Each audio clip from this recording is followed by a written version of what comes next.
In the high desert outside Santa Fe, New Mexico, beneath a sky wide enough to swallow every sorrow, lived an 82-year-old woman named Donna Lucia. Her adobe house sat alone at the end of a red dirt road, shaded by a gnarled cottonwood older than statehood. Inside were only the essentials: a small wood stove, 2 tin cups, and a bed that creaked like it was telling stories of its own. Her husband had passed 35 years ago. Her only daughter had moved to Denver and rarely called. Yet every morning Lucia swept her portal, fed the ravens stale tortillas, and greeted the sunrise with a smile that made the coyotes hush.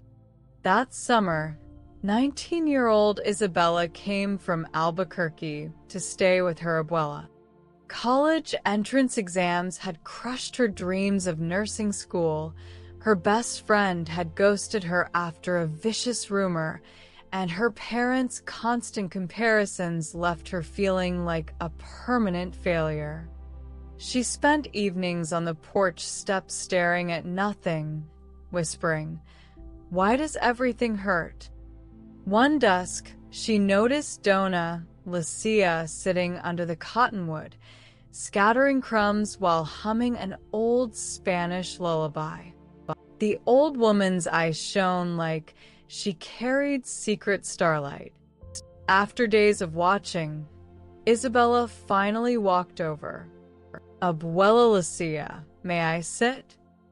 The old woman's face lit up. "Mija, this tree was planted the day I was born. It's been waiting for you." They sat in the cooling sand. Isabella's voice cracked. "You've lost everyone. You have almost nothing, yet you smile like the world never broke you. How?" Donna Lucia laughed softly, the sound of wind chimes in winter. "I wasn't born smiling, Hija. The smile came later, after the tears ran dry." She told her story. A young bride left widowed with a baby girl, scrubbing floors and Taos to buy milk, watching that daughter leave for a bigger life and slowly disappear. "I took a bus to Denver once," she said, eyes on the horizon. Stood outside her apartment building and saw her laughing with her new family through the window. "I turned around and came home." Some doors close so new ones can open in your own heart. Isabella wiped tears. "Don't you ever feel angry? Forgotten?" Donna Lucia held up 3 weathered fingers. "First, accept what you cannot fix. I can't make my daughter love me the way I need, but I can choose not to let bitterness sleep in my bed. Second, be thankful for what still breathes.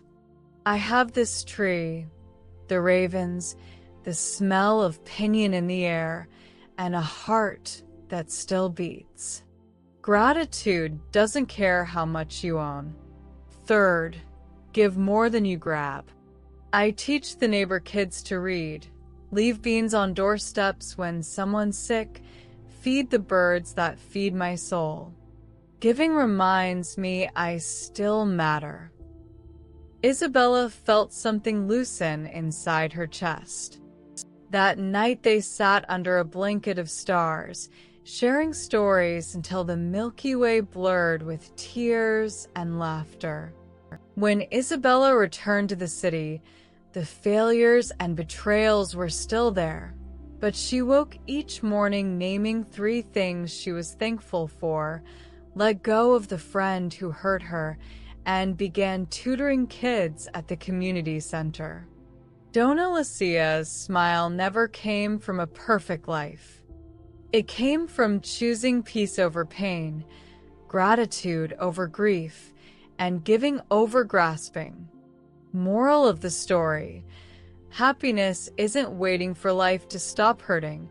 It's deciding to build joy anyway, with acceptance for what's gone, gratitude for what remains, and open hands for whoever still needs you. Peace isn't the absence of loss. It's the presence of love you refuse to let die.